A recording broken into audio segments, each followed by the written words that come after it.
Greetings. My name is Jose, but I'm best known as Mega Man NG. I know what you're thinking in regards to this video. Didn't you do this months ago? The answer was yes. But let me at least explain before I detail what this video is all about. I don't want people jumping the gun and thinking that I'm doing this out of desperation. No way, no how. If you remember around the beginning of last year, Sony made the announcement that they would be shutting down the PlayStation Store for PS3, PSP, and PS Vita. When they made that announcement, people went crazy. So crazy, in fact, that they went on a binge buying any games they can get their hands on. Yeah, I'm serious. People took that a bit too well. In fact, they expressed their frustrations about it in many ways, whether it be video, blog posts, the works. Even me. I was just as upset as everyone else was. I always believed that Sony had a disdain for older games. It goes back to that interview that Jim Ryan stated back in 2017 when he saw that people were playing Gran Turismo, stating that in his words, and I was at a Gran Turismo event recently where they had PS1, PS2, PS3, and PS4 games. And the PS1 and PS2 games, they looked ancient. Like, why would anybody play this? Like I said, that was back in 2017, over 4 years ago. When I read that, it made me wonder why people would play older games. And when I made that previous video, I provided an answer. And I'll be doing so again here.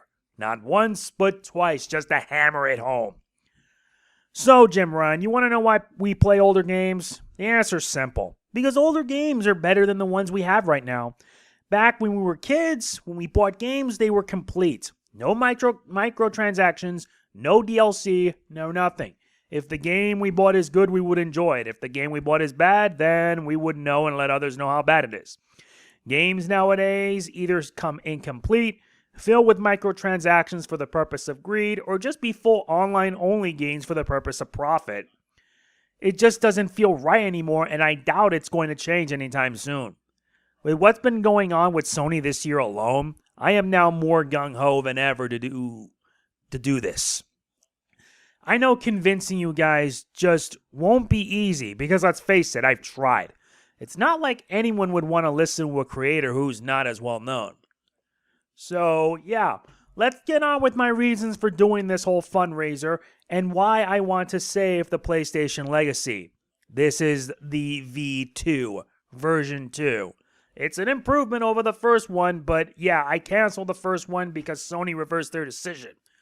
But who knows if they're going to end up doing it anyway.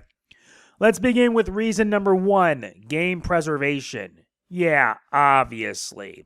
I'm a supporter of game preservation, and it's easy to see why I value it more than anything else.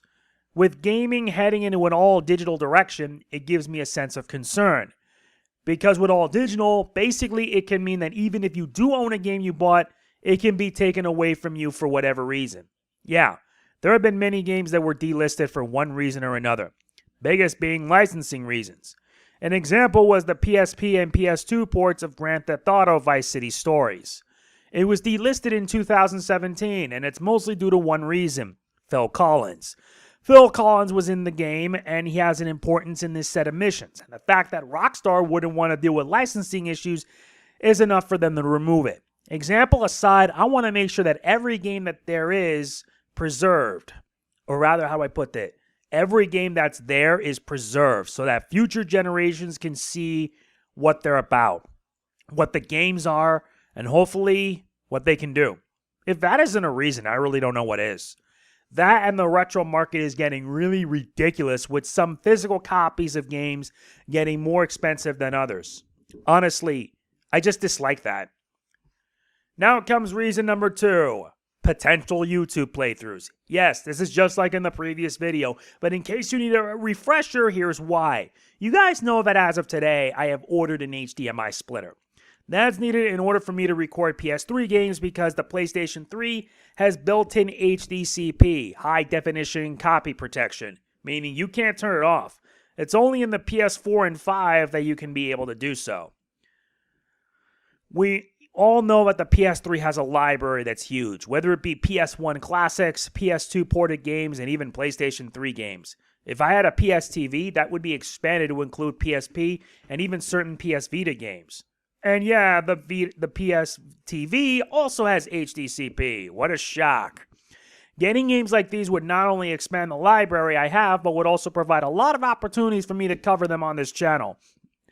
As we speak, I plan on getting my hands on a few games for the sake of covering them, such as the Sly Collection and the Ratchet & Clank Collection. The reason is that I own physical versions of them, but they're pretty much boarded up. In fact, much of my game collection is boarded up because it has been covered by other things. I have a photo as proof that there are so many games that I want to do, but so little time. It's insane. And recently, looking at the PS Store for PS3, it's obvious why. If you don't believe me, well, once I get my HDMI splitter, I'll show you. I'll be making a video showing the PS Store that is now in 2022 and why this fundraiser I'm doing holds weight. A lot of weight. One other thing. I'll be putting my own money into it every month. $50 minimum to most $100 maximum. I want to focus on the past, hence my plans for 2022 is to entirely go retro. So this will obviously give me an incentive to ensure I have a lot to do and so little time. We'll just have to see, obviously. And finally, reason number 3, a message to Sony. It's a no-brainer because Sony last year has been making a lot of questionable decisions. For starters, they see Japan as nothing but a lost cause. Considering that they shut down Sony Japan studio responsible for the Gravity Rush games, it's obvious. Not only that, but they moved their base of operations to California and things kind of got worse from there. I don't need to explain it since honestly I did that in the previous video. My point is that all of this is simply to send a message to Sony, along with their current CEO in charge, Jim Ryan. I talked about this in my previous fundraiser video, but I'm going to say this again. In my opinion, I feel that Jim Ryan has no respect for the past, and the fact that he believes that old games are outdated and wonders why anyone would play them. He would rather see people play the newer games, but here's the thing. How can we when you have to make it harder to get PlayStation 5s? I was lucky. I cannot say the same for others. In my opinion, oh wait, I already said that. Oh right, sorry, I already provided my answer in my previous video, but for those that missed it, here's my answer again. And this time, I'm making sure that my voice will be heard and going straight to this guy. I've said it before, but this time, I'm just going to go all out. There's just no excuse. Hey, Jim Ryan, you wonder why people prefer to play older games than the games we have now? Well, I already said it before. I'm just going to tell you it again. It's because older games are better than the games that are out right now. They share a more sentimental value since they remind us of better times. Games nowadays are either half-finished, filled with microtransactions as part of some stupid games as a service or gas, or just the same old crap year after year. Sure, there are some good games hiding amidst all the garbage going around, but at least with older games, there's none of that. Back in the old days when games were released, they were released complete, as in you get the full product, for better or worse. Many of the games we played growing up felt like games. There was no underhanded stuff. You would know if a game was good or bad by playing it. Take it from me, I know. I've been playing video games since I was 2 years old when I had an NES. I have been through 7 generations of gaming, 5 of which were part of the PlayStation brand. A shame that the brand has now gone so down, it's not funny. I can't forget how you and your company decided to focus more on the future than respecting the past. You want a list? I'll give it to you. First, you block off access to the old PlayStation Store. Second, you announced that you were going to shut down the PS Store for PS3, PSP, and Vita. You did reverse the decision for PS3 and Vita due to the overwhelming backlash because even you realized that it was too far. Third, distance yourself from the very country that gave birth to the PlayStation brand, Japan. In turn, you guys just lost Japan. You lost it to not only mobile gaming, but also the Nintendo Switch. You even discontinued the PlayStation Vita when you realized you stood no chance against Nintendo and the 3DS. Vita was sabotaged from day one, and there's no forgiveness for that. None. Vita is love. Vita is life. And what your company had done was take that life away before it can bloom. So yes, the reason why we play older games, it's because they are so much better than the games that we currently have right now. Well, not all, because some haven't aged well, but you kind of get the idea. You almost took that away from us. But I know one way or another you will end up doing it. Be ready for when that moment comes, because when you guys do announce that you're shutting it down, people will not be pleased. At all. I went way too far with that, and I kind of apologize for it. It's what I get for caring so much about gaming, and what my plan for 2022 all involves retro gaming. Seriously. But yeah, that's pretty much my fundraising video in a nutshell. All proceeds from here on out are going towards PlayStation credit to ensure that I can get my hands on as many old games as possible.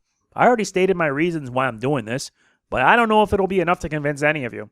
It doesn't matter if this succeeds or not. I did this to send a message and to provide me a needed purpose.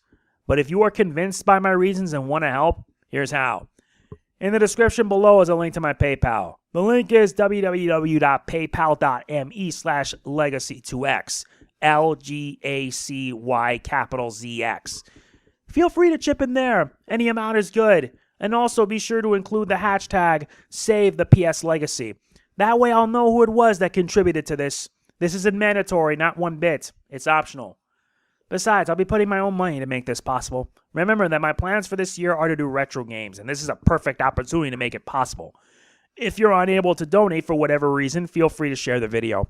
I want as many people as possible to see this and understand what I'm trying to do. Sure, some may find this dumb, but to me it's a passion. A passion for all things gaming, and a reason why game preservation is so vital in more ways than one. In more ways than you can imagine. It's a shame that some companies don't see it that way. Microsoft certainly did, and they recently just finished because, for all it's worth, they did their best. If only Sony and Nintendo can think the same way. Thank you all for watching this video. If you enjoyed it, please be sure to hit the like button. It means a lot to me. Truly, I've said what needs to be said, but hey, if this whole thing doesn't work, it doesn't work. That's all there is. I hope you have it in your heart to consider helping out. And if you can't, share it around. I want as many people as possible to see this. I want my voice to be heard, and I want Sony and Jim Ryan to understand that those who fail to learn from their mistakes are forever doomed to repeat it. I hope it doesn't happen with Sony and the PlayStation brand. This is Mega Man NG signing off. Peace out. So I ask you, are you with me?